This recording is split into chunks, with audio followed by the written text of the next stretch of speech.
On today's episode of the Cryptoverse, how to capitalize on a price cycle I've noticed with TrueFlip, a nice new crypto portfolio software I've been testing, Cliff High explains what happened to the Bitcoin price prediction of 13,888, Binance to open a Fiat-to-Crypto exchange in Malta, and a bit of price pressure building up in the old market roundup. And if you're new to crypto, please make sure you get yourself a hardware wallet. Either use my referral link in the show notes or don't, but get yourself one either way to maximize security of your precious cryptocurrency.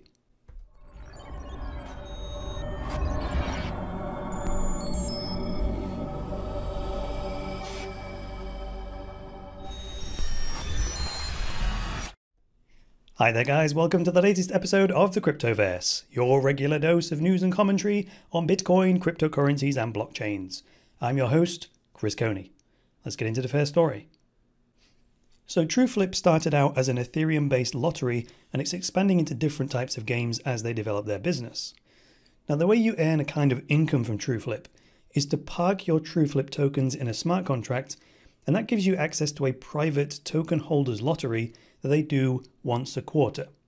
Now for the last 2 cycles, what I've personally noticed is that the price of TrueFlip pumps as people clamor to grab the tokens so they can be included in this private lottery, and then it absolutely dumps the day after the private lottery is drawn. Now the last time I observed this, TrueFlip tanked like 50% the next day. So if you hold TrueFlip tokens already and you wanted to get the best price for them, well, keep an eye out for the price pump leading up to the very next private lottery on the 10th of April.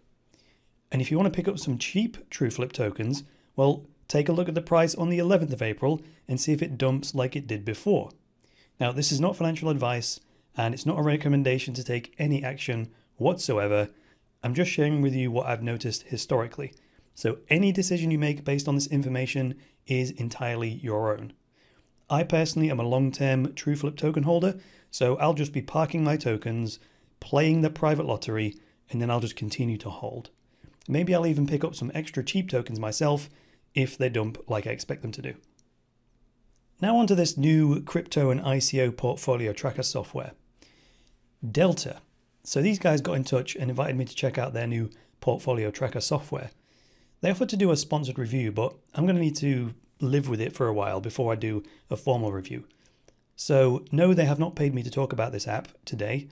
I've chosen to talk about it because my first impressions after using it for the last 2 days are absolutely excellent. Again, take that with a huge grain of salt because I've been using it for 2 days, right? It came at exactly the right time for me because I'm going to use this to manage my private crypto investment fund. So this will make it so much easier to report to clients on the performance of the portfolio, so I'm excited about that. I personally find this software very intuitive, plus it syncs across multiple devices like desktop and mobile. So assuming you pay the $100 for the 12 months of pro membership, that is. Now I think that's a fair price given how close you can stay to the numbers using this thing. And you start out by setting up a portfolio on your mobile, then you load up the desktop version, scan the QR code, and boom. The devices sync the portfolio effortlessly. And if you want more than 2 devices, then you need the Pro version, right? Now, my other favorite feature is that it loads up really fast. And when I make a change to the portfolio, either on my phone or my desktop, the other one updates like within seconds. So I'd suggest you give the free version of this a spin by going to getdelta.io. And then please let me know what you think to it. If I get a lot of positive feedback about this, I'll do a dedicated review video for them. So next story, Cliff High explains 13,888. So for those of you who follow Cliff High's predictions, we're all wondering what happened to the mid-February Bitcoin price prediction of 13,888 that featured in Cliff's previous Alta reports. Well, in his latest appearance on channel 27 here, he explains that 13,888, that turned out to be a combined price of Bitcoin, Bitcoin Cash, and Bitcoin Gold.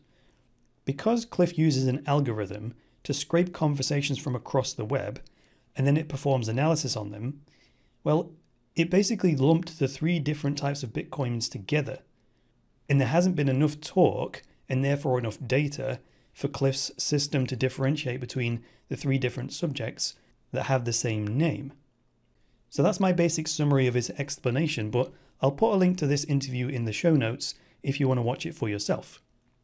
And if you've never heard of Cliff High and want to hear how his predictions work in his own words, then there's this new extract from the New Kids on the Blockchain movie where Ash talks to Cliff in person.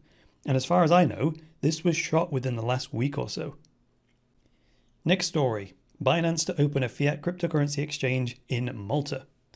First of all, yes, I was fully aware of the FUD surrounding Binance allegedly operating illegally in Japan, according to Japanese regulators. I just saw no sense in perpetuating information that still does not give a clear indication of what the situation is. According to some news outlets, Japan's Financial Services Agency planned to tell Binance that they need FSA approval to operate in Japan or they face criminal charges. And Binance responded to this by saying they've already got a constructive dialogue going with the FSA, and it makes sense that any new warnings or information would go to Binance before any of these news outlets. Anyway, yes, that kind of thing is enough to spook the markets a bit, which it did, but not significantly. And I'll review the charts in the market roundup so you'll see we are quite stable still.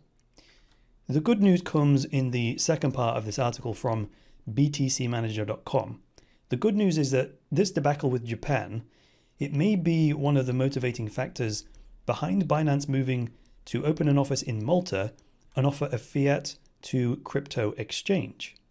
Now, Malta is this European island nation in the Mediterranean, off the east coast of Tunisia and the south coast of Italy. And you know it's game on when the Prime Minister of Malta tweets out saying, "Welcome to Malta, Binance. We aim to be the global trailblazers in the regulation of blockchain-based businesses and the jurisdiction of quality and choice for world-class fintech companies." Go on, Zhenbang Zhao. You do that thing. Now let's end the show as we always do with a quick market roundup. So the market cap overall for the Cryptoverse is chilling around 332 billion, so not a lot of movement there these days.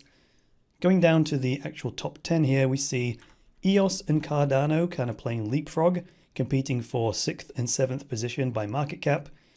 And according to onchaineffects.com, the biggest winner of the day is Verge, probably still pumping after that teaser announcement they put out, which I spoke about. So Verge is up 15.55% in the last 24 hours, followed by Binance up 12.46%, followed by Icon up 12.4%. Biggest losers would be Gain Credits down 10.18% and Einsteinium down 9.21%. In terms of the charts then, I'm still looking at Bitcoin against the US dollar and I'm keeping my eye closely on the 4-hour chart.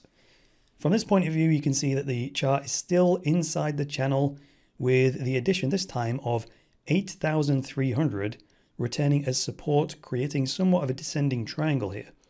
Now, one of these lines has got to give, and from a probability standpoint, the descending triangle is likely to break before the support line at 8,300. But again, that's only what's probable, which is all technical analysis can really tell us. So there's always room for what is improbable to occur, which is why risk management is the #1 priority when playing this game. So thanks very much for joining me today, guys. If you liked this episode, go ahead and hit that like button. And if you're new around here, get subscribed. And if some of the things I said today were a bit gobbledygook or technobabble, then you might want to head over to my website, which is cryptoversity.com. From there, you can click on courses, and you can take any one of my foundational online courses that will teach you vocabulary, a bit about the technology, so that when you listen to the news and commentary in future, it'll make a lot more sense. Alright guys, that is all for today. I'll be back tomorrow with another episode of the Cryptoverse. So until then, it's me, Chris Coney saying bye for now.